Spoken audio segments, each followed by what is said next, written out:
Caleb Flynn. I'm from Tipp City, Ohio, and I love to sing, so that's why I auditioned. Maybe my wife kind of nudged me a little bit too. My first thought when I got my golden ticket, honestly, all I could do was cover my face because I cried a little bit. I'm kind of a crybaby. I get it from my mom and my dad. All right. Step forward. You want evidence? What's that? Turn What around for me, evidence? sir. We're not going to discuss that here. Okay. There's Put your a time hands and a place together and for me, we're- like Did Patrick call you? What's that? Did Patrick call you? Now, I didn't know that he was calling me, so. His lawyer's supposed to be calling right now. Okay, yeah. We'll get in touch with him. I'm being cordial and being cooperative. Two gunshots echoed in the silence of the night. The street was so still, you could almost hear a pin drop. It was February 16th, 2026, in Tipp City, Ohio. In a moment, life was upended. Inside a house on Cunningham Court, devastation followed. Ashley Flynn lay lifeless in her bedroom. 2 bullets had struck her in the head. Her husband, Caleb Flynn, was on the line with 911 yelling. Caleb, a pastor and former American Idol contestant, had once professed his love for Ashley to audiences across the country on national TV. Police rushed to a scene of total chaos. Bodycam footage captures Caleb outside his home. He was crying, struggling to breathe, collapsing to his knees, and even throwing up in the yard. He appeared to be a heartbroken husband. But this is the part of the story that changes everything. Just down the hallway from the master bedroom were 2 young girls. They were Caleb and Ashley's daughters, both in elementary school. While their mother was shot twice in the head feet away, those little girls stayed asleep. They didn't wake up for the gunshots. They didn't stir from their sleep when their father yelled or when the sirens blared outside. Not even as the house filled with officers going from room to room. They were unconscious. The whole time. Every single moment. So take a moment and think. How does something like that even happen? How can 2 little kids stay asleep during the noisiest and most chaotic night they've ever experienced? It's the question that investigators and the entire community can't stop thinking about. And this question scratches the surface. If something feels off about this already, stop for a second. Take a moment and subscribe to this channel. Hit that like button. Share the video too. Caleb Flynn explained to the police what had happened that night. And he said he was coughing a lot and had been sleeping in the living room staying away from Ashley. According to him, the family dogs woke him up, and he figured one of his daughters must have been up and moving around. He went back to lie down in their room. Then, out of nowhere, he heard a gunshot. He said he froze where he was. When he got up, he noticed the garage door was open. That's when he saw his wife lying lifeless in their bed, shot twice in the head. Caleb claimed a burglar was to blame. He described an intruder who had snuck in during the night through the garage. The investigators looked into the story, tugging at loose threads, and it pretty much unraveled right away. There weren't any signs of forced entry, no smashed windows, no damaged locks.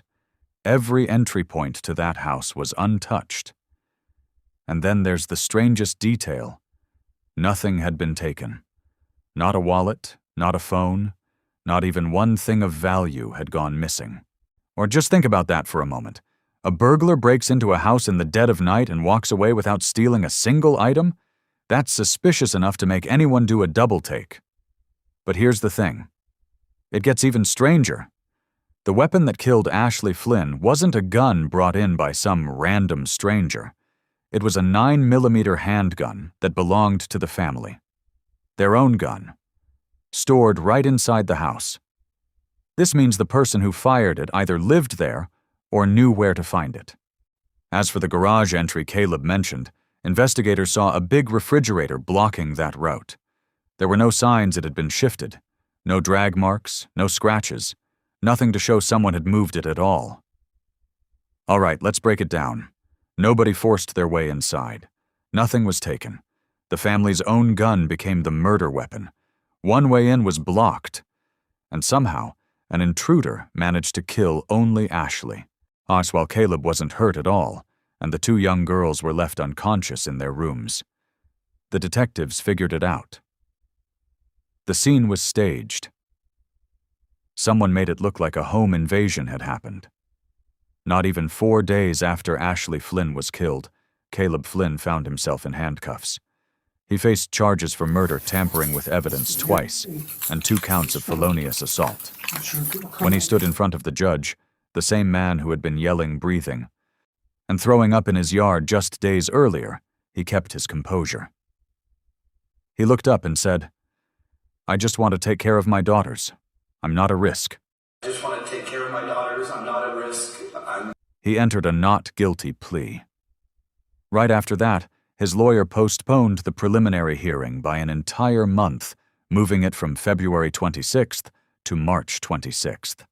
Maybe it was just typical legal procedure, but for someone claiming he was innocent and a father eager to reunite with his daughters, the delay left people raising serious doubts.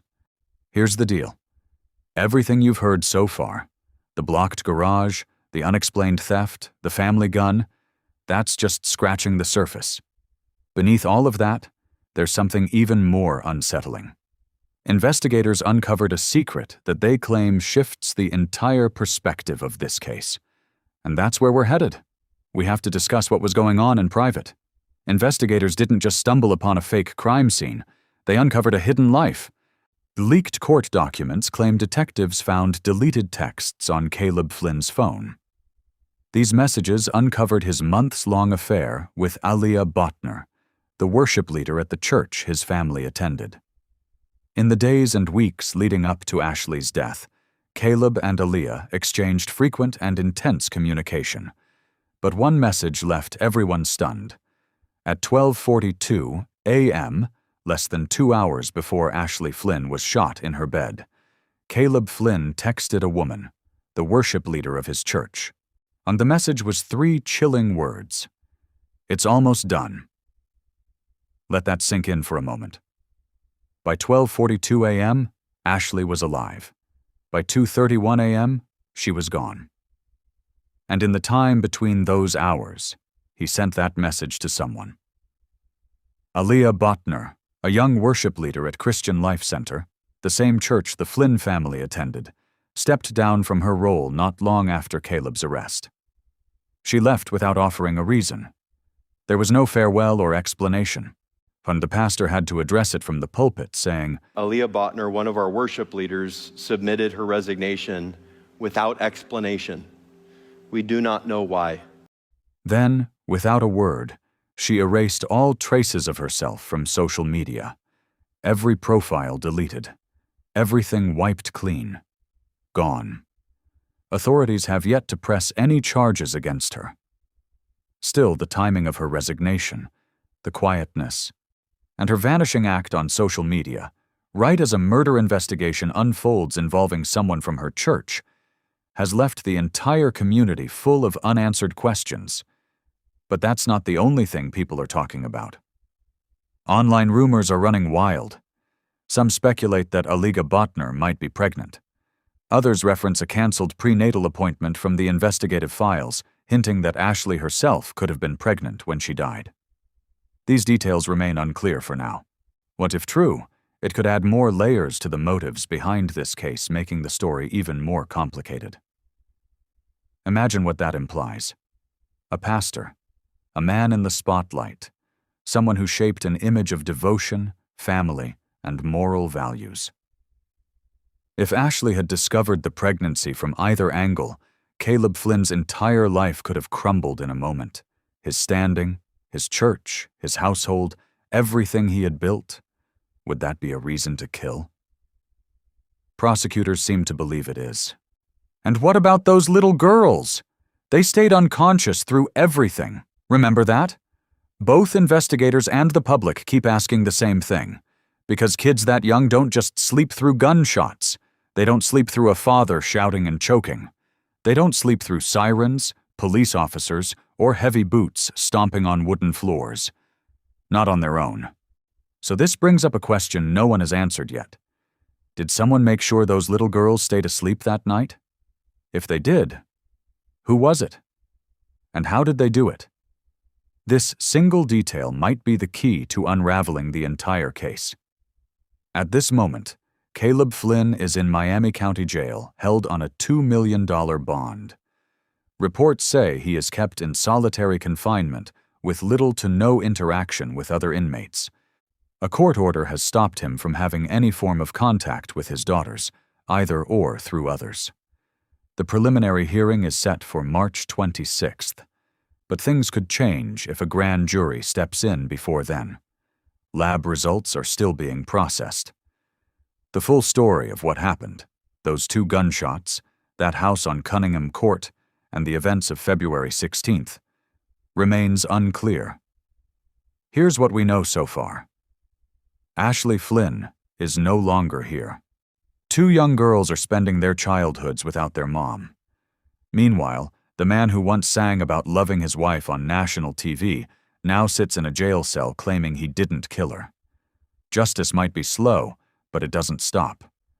We'll be here through it all, making sure everyone remembers Ashley's name. If this video resonated with you, share it. Pass it along to someone. The more people who hear Ashley's story, the harder it gets for the real truth to stay hidden. If you haven't subscribed yet, now's the time. Stick around, because as new details come to light, we'll make sure you're updated. Ashley Flynn deserves it.